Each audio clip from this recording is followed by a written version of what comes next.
Final de jogo na Arena Barueri, 2-1. Vamos falar sobre esse jogo em que o Água Santa conseguiu um resultado muito bom para eles e, acima de tudo, um resultado que eu considero extremamente justo. Hoje não foi. A gente não pode falar que o resultado foi ao acaso. O Água Santa jogou muita bola e aplicou a estratégia que eles tinham em mente e foram perfeitos na estratégia que eles tinham em mente. Vamos conversar um pouquinho do que foi esse jogo, galera. Antes de mais nada, peço já seu like, se inscreva no canal, isso me ajuda bastante. E vamos falar desse pós-jogo entre Água Santa e Palmeiras pelo primeiro jogo da final do Campeonato Paulista. Pessoal, vamos começar pelas escalações. Palmeiras começou com força máxima, entre aspas. O Abel ele tomou a decisão de colocar o Breno Lopes. Eu entendo, não colocaria, mas entendo. Eu acho que o Breno Lopes ele rende mais entrando no decorrer do jogo. Enfim, eu não teria entrado com ele, eu teria começado o jogo já com o Giovani. Mas vamos lá. Começou o jogo, o Palmeiras criou bastante oportunidades de gol, e aí para mim começa o primeiro problema. No primeiro tempo, o Palmeiras ele criou, pra gente chutar baixo, o Palmeiras criou umas 4 ou 5 oportunidades de gol que deveria ter sido aproveitado. Teve chance com o Dudu, teve chance com o Rony, teve chance com o próprio Gabriel Menino, e os jogadores na fase ofensiva tomaram as piores decisões possíveis na hora de fazer a finalização. Então, primeiro problema do jogo pro Palmeiras foi esse: finalização. O Palmeiras pecou muito nesse quesito. A impressão que dava é que o Palmeiras estava jogando até de certa forma de salto alto. Achou que ia ganhar de qualquer jeito e tem que ter o pé no chão. Primeiro problema. Segundo problema que eu identifiquei nesse primeiro tempo é em relação ao espaçamento que o Palmeiras dava, principalmente no meio-campo. O Palmeiras, ele, por diversas vezes, a gente via que ele permitiu que o Água Santa tocasse bola ali na faixa do meio-campo, consequentemente, dando uma maior liberdade. E quem assiste aqui o canal, assiste meus pós-jogos, minhas análises, eu falo isso há um certo tempo. Desde que o Danilo saiu, o Palmeiras ele vem encontrando dificuldades para acertar o seu sistema defensivo. E só não fica pior, galera, porque a gente tem um goleiro muito bom e 2 zagueiros muito bons, que são o Everton, o Murilo e o Gomes. Mas, se a gente parar para pensar que, por exemplo, no próximo jogo a gente não vai ter o Murilo, a gente tem que abrir o olho. Enfim, então vamos partir. Esse foi, na minha opinião, o segundo grande problema da partida para o Palmeiras. O Palmeiras estava com muita dificuldade para acertar a marcação no meio-campo.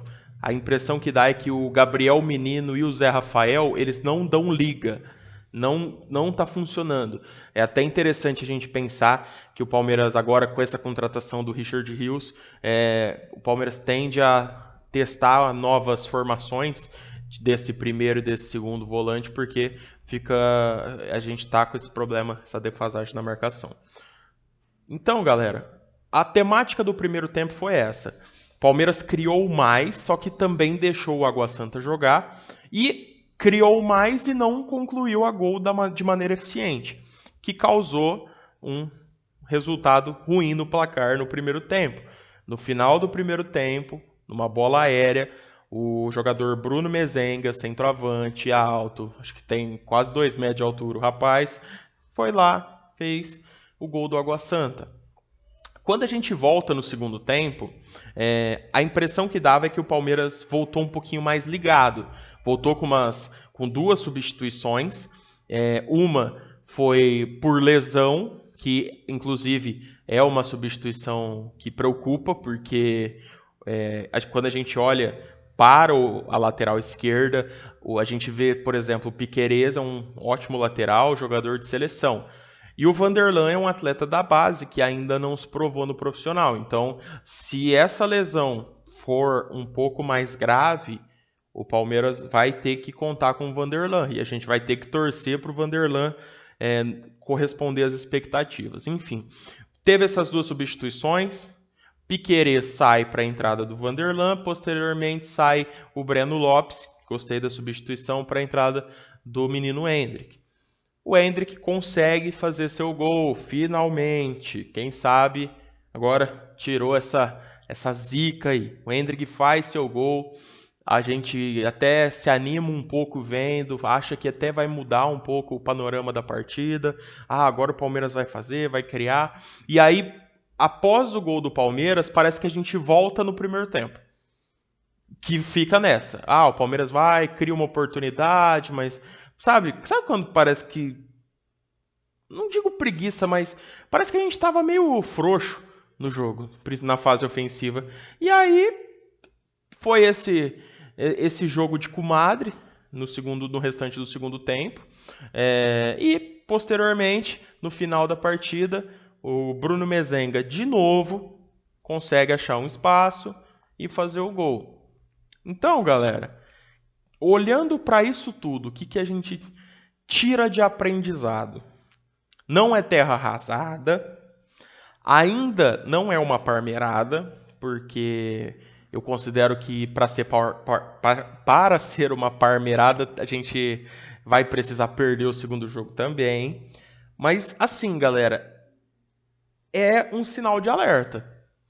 É um sinal de alerta porque o Palmeiras ele tá com essa dificuldade no setor defensivo.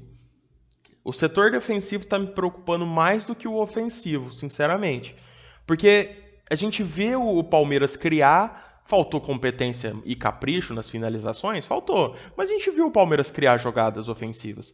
Mas defensivamente a gente viu que o Palmeiras dá muito espaço. E isso é preocupante, principalmente pensando que nas próximas competições a gente tende a enfrentar adversários mais qualificados que o próprio Água Santa. Então, esse foi o adendo. Ponto positivo da partida, o Endrick marcou, estava precisando, estava na hora, precisava assumir esse protagonismo de novo, marcar gols, que é o que ele sempre fez nas categorias de base, que é o que ele fez quando ele subiu no final do ano passado. E, para mim, o único ponto positivo que eu tiro dessa partida foi esse. Endrick. O Endrick conseguir marcar seu gol. Achei importante. Tira um peso das costas desse garoto. Agora, pontos negativos. Vamos falar. Primeiro, sistema defensivo, como falei. Segundo, capricho nas finalizações.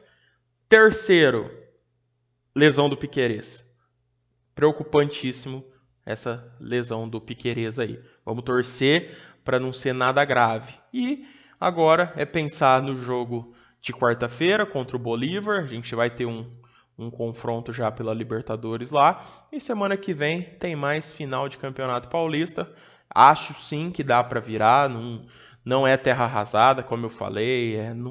Não é absurdo nenhum pensar que a gente tem time para virar o jogo. E eu acho que é o que tende a acontecer, porque o Allianz Parque a gente sabe como o Palmeiras cresce jogando lá, como que o Abel consegue preparar o time para esse tipo de jogo, principalmente estando em desvantagem no placar. Então eu acho que o Palmeiras tem tudo para conseguir reverter essa situação lá no Allianz. Mas a gente não pode deixar de olhar os erros que aconteceram hoje e aprender com eles, né?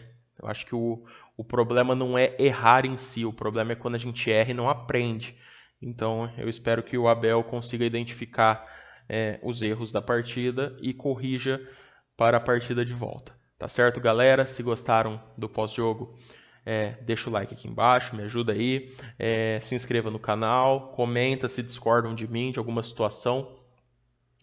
Eu não vou ficar tecendo muitas críticas pessoais a cada atleta, porque eu acho que a gente tem que ter um pouquinho de calma, porque ainda tem o segundo jogo. Aí, caso no segundo jogo a gente tiver o mesmo problema, aí eu vou já fazer uma uma análise mais detalhada de cada jogador em específico, tá?